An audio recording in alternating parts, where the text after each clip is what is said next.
25 years ago, I stood in front of a room full of people about to kick off a workshop in Chicago. And I asked a simple question.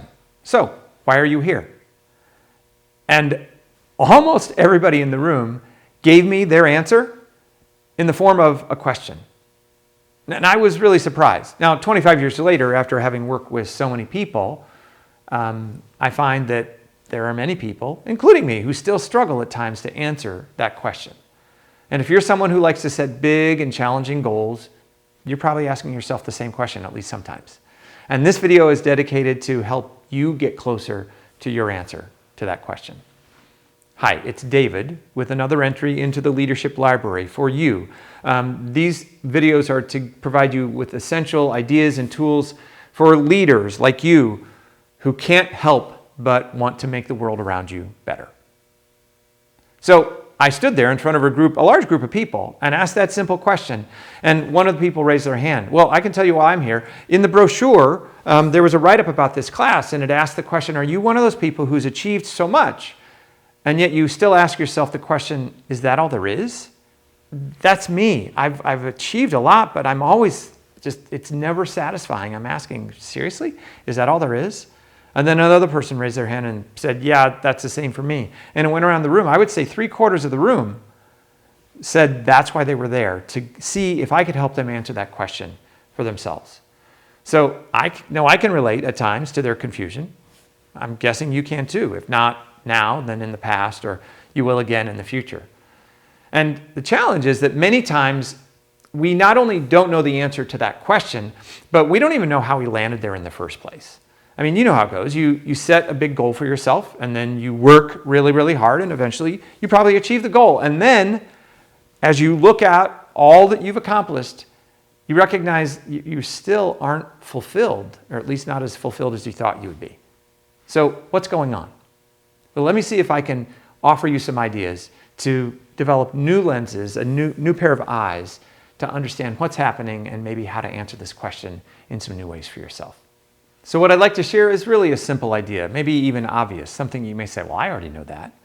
But even though we know it, our culture can send us different messages that make it more confusing. The systems that we work in and that we live in can also send out messages that confuse us around this question. Our tribes, our communities can do the same.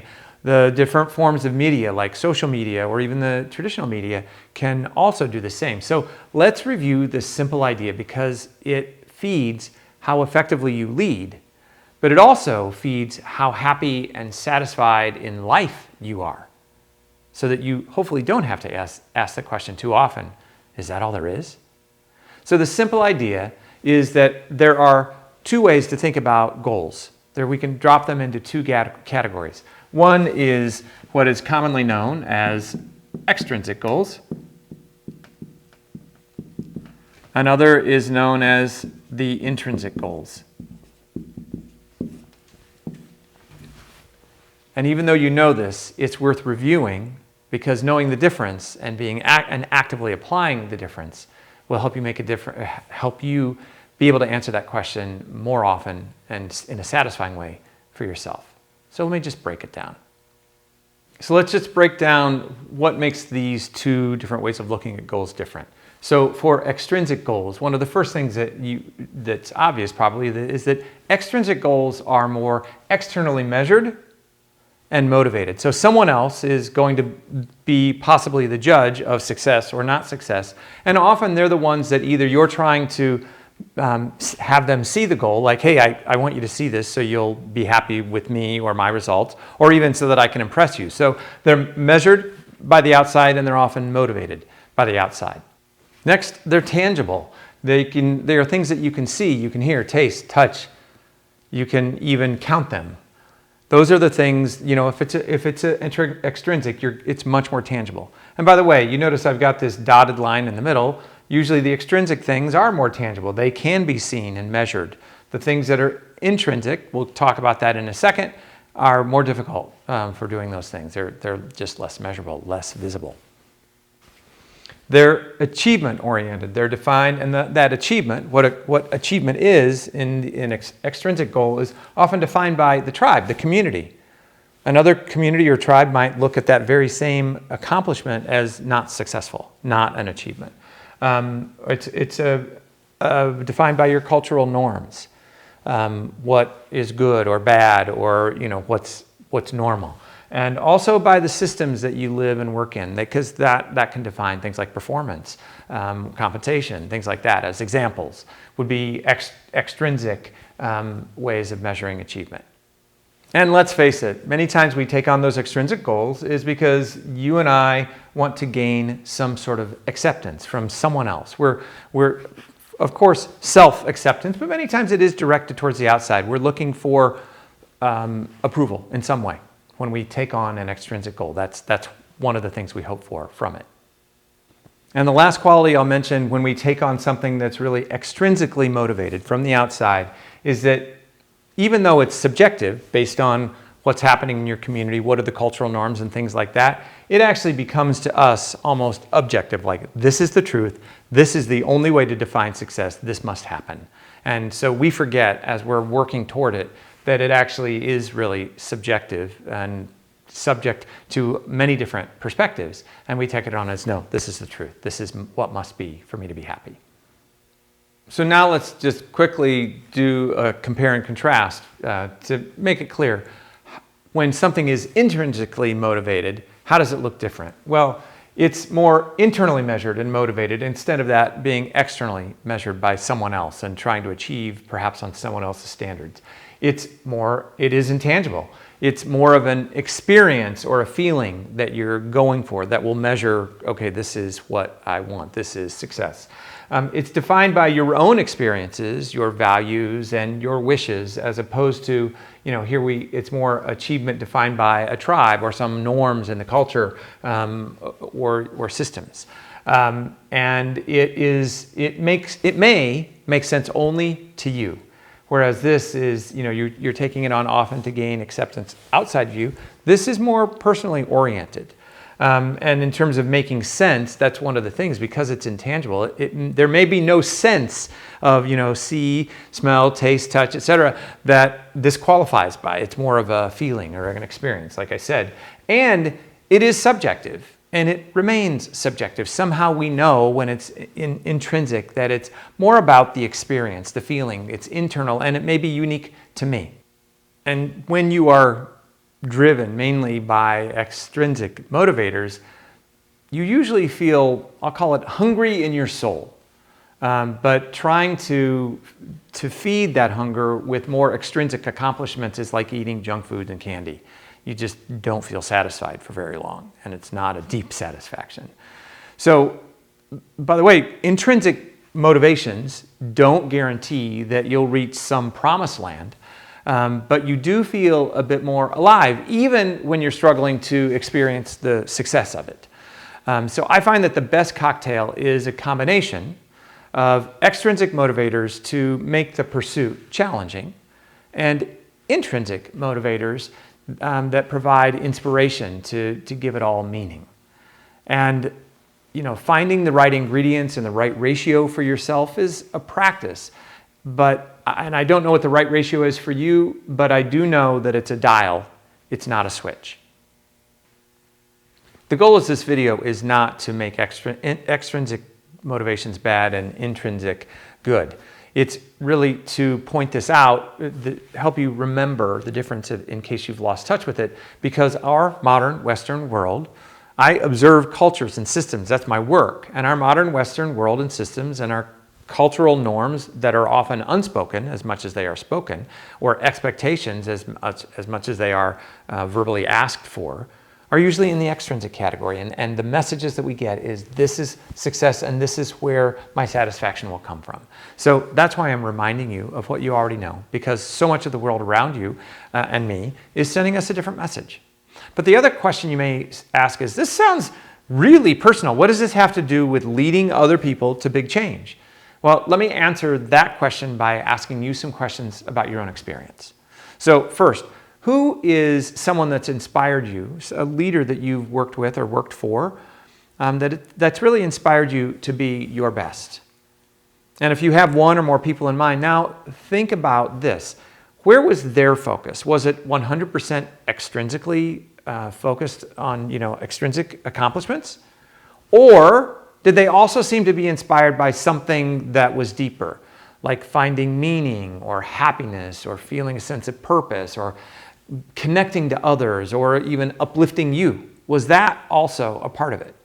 And I'll bet your experience of them was that you mattered to them beyond just, the extrinsic measures and how many of this or how it looked to the outside world, right? And what they wanted for themselves and for you was beyond just extrinsic. So it probably matters, if that's true for you, it probably matters to the people who work for you, not just about extrinsic goals, but also including the intrinsic goals. So I would say for you as a leader, this conversation matters very much, not just personally, but for you leading others. So to help you move yourself forward with this, because I think it's really important and something that we all need to come back to over and over, let me give you some things to consider. I don't have answers for you, but I can offer you some questions to help you find your own. So I've got 5. First, who are you hanging out with? And how do they measure success? Because there's an old saying, we become the company that we keep. So if you're hanging out with people, you're going to take on their measures of success and satisfaction. And some of those you may not be aware of. So it's worth asking, who am I hanging out with? And do I want to hang on to all of those things? And by the way, if none of them line up for what you really value, then you might want to hang out with other people. The second is then, who were your teachers early in life? Because this will also help you start to understand, how did they define success? Many times without even realizing it, we take on the values of our teachers. Sometimes we called them teachers, sometimes we called them coaches or mentors or parents or older siblings or friends. And who were your teachers early in life? I know after both of my parents had died, I realized, without even being aware of it, that I had started to drift mostly into this, or more than I wanted to, into this extrinsic motivation. I was measuring my success by business revenue and things like that, which honestly doesn't really light me up that much. And after they passed, I said, what did I learn from them? And I came up with 4 things. It's really easy. 1, am I having an impact? And I mean, am I helping people liberate themselves to find their own freedom and power? Am I having an impact? Am I having fun while I'm doing it? Am I being authentic? Like truly authentic to who I am? Not faking it, not trying to hide things. And 4 was then, am I fully expressed? Am I playing all out when I do that? And those are all here. And as I began to realign with those, interestingly, the things that you would call extrinsic success began to grow as well. So that's how it worked for me. And I'm offering with this to you not because I've got it figured out. I'll probably find myself drifting because the culture pulls us here this way in the future, and I'll need to remind myself. The next question then is, what communities or tribes are you a part of? And that will define for you what is acceptable, what is normal, without them ever even saying it many times. It's often unspoken. So look around. What are those norms and what is considered acceptable that you might be drawn to deliver that may or may not be important to you? And do you want to readjust? Do you want to let go of any? Do you want to add some of your own? These have to be yours. No 2 people have the same that will, allow you to feel fulfilled and satisfied. So the next question is, why do you want to achieve the tangible goals that you're aiming for? Is it mostly externally motivated, or is it more internally inspired, or at least is there some balance to the 2? So look at what you're striving for now and ask yourself why. And, does it fall mostly here, or could it be balanced? Do you need to adjust the dial at all? And then the last question is, where have you consistently found the most meaning, the most fulfillment, the most satisfaction? Because you already know the answers to what's going to light you up here from your past experience. This won't be a, wow, where'd that come from? It will be more like a, of course. And many times when you look back and see what has already been satisfying to you, you can help define that better. That's honestly what I did. And if you still, like, I can't look back and find anything, you just feel lost, then what I would suggest is create a gratitude practice. Spend some time asking yourself and even writing it down on a consistent basis. What are you grateful for? For no reason other than I'm just grateful for it, not because it gets you anything. And then also, what do you appreciate? And I find that as you practice that over time, the answers to what lights me up here just start to become really more clear when you're lost. So those are 5 places that would be a great place to start looking if you want to make sure that you are as clear as these on your intrinsic motivators or inspirations as you are on the extrinsic. But then even when you look at extrinsic, to look at, did I take those on myself, or did someone hand them to me without me even realizing it, and I just took them? So I know there's a lot to consider here. I hope you'll let me know how you're doing, but equally importantly, you know somebody who needs this message right now, and so please share this generously with people that you know who can benefit from learning this, or not even learning, being reminded of this. And I'll see you in the next video. Thanks.